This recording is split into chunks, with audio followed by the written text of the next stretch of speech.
In the quiet hours before the sun comes up, there is a specific kind of stillness that a single mother knows well.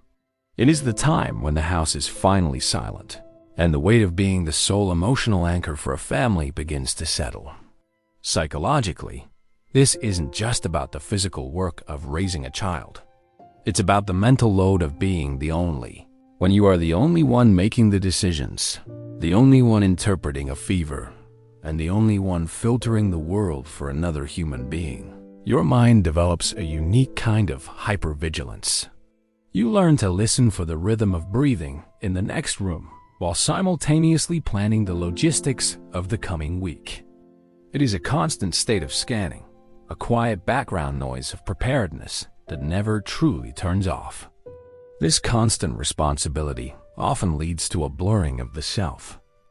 In psychology, we sometimes talk about the internalized other, where a mother's own needs and identity become so intertwined with her child's that she may lose track of where she ends and the role begins.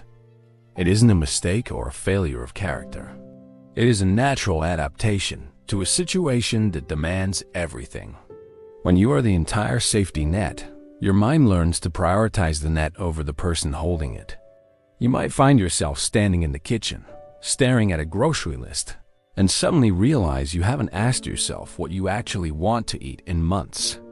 There is a profound, silent depth to that realization. A pause where you acknowledge that your internal world has become a landscape dedicated entirely to someone else's growth. It is a quiet, heavy kind of love that reshapes the very structure of how you think about me versus us. That shift in identity often brings a quiet, persistent feeling of being watched, not by others, but by the weight of your own choices.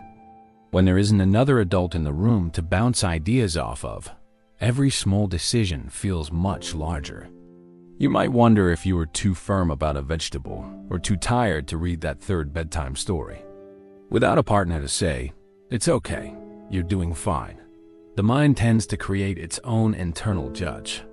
This can lead to a habit of overthinking, where you replay the day's events while folding laundry, looking for ways you could have been softer or stronger. It's a natural reaction to being the only witness to your child's life.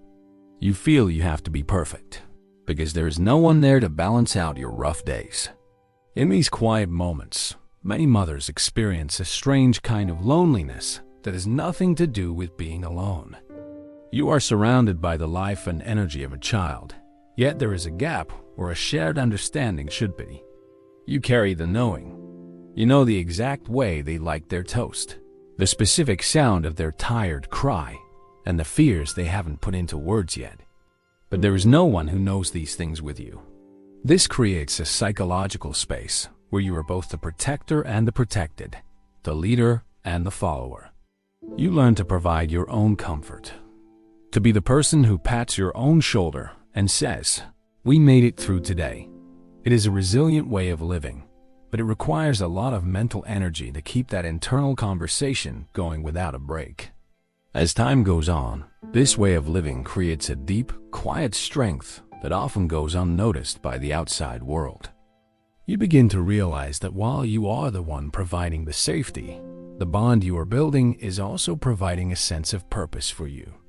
There is a specific kind of peace that comes when you stop comparing your life to the standard family and start accepting the rhythm of your own. You learn that a home doesn't need two parents to be full of warmth. It just needs presence.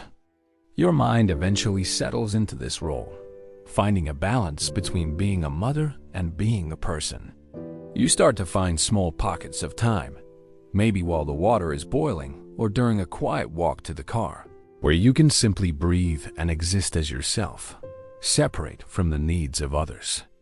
This journey is less about reaching a finish line and more about the small, daily acts of showing up. It is found in the way you handle a spilled glass of milk with a calm hand because you've learned that some things aren't worth the stress. It is found in the way you look at your child and see a reflection of your own persistence. Psychologically, you are teaching yourself that you are enough. You are learning that being whole isn't about having another person by your side, but about feeling solid within your own skin. As the day ends and you turn out the lights, there is a soft realization that you have built a world. It might be a small world, and it might be a tired one, but it is yours. You have learned to be your own anchor, and in the quiet of the night, that is more than enough.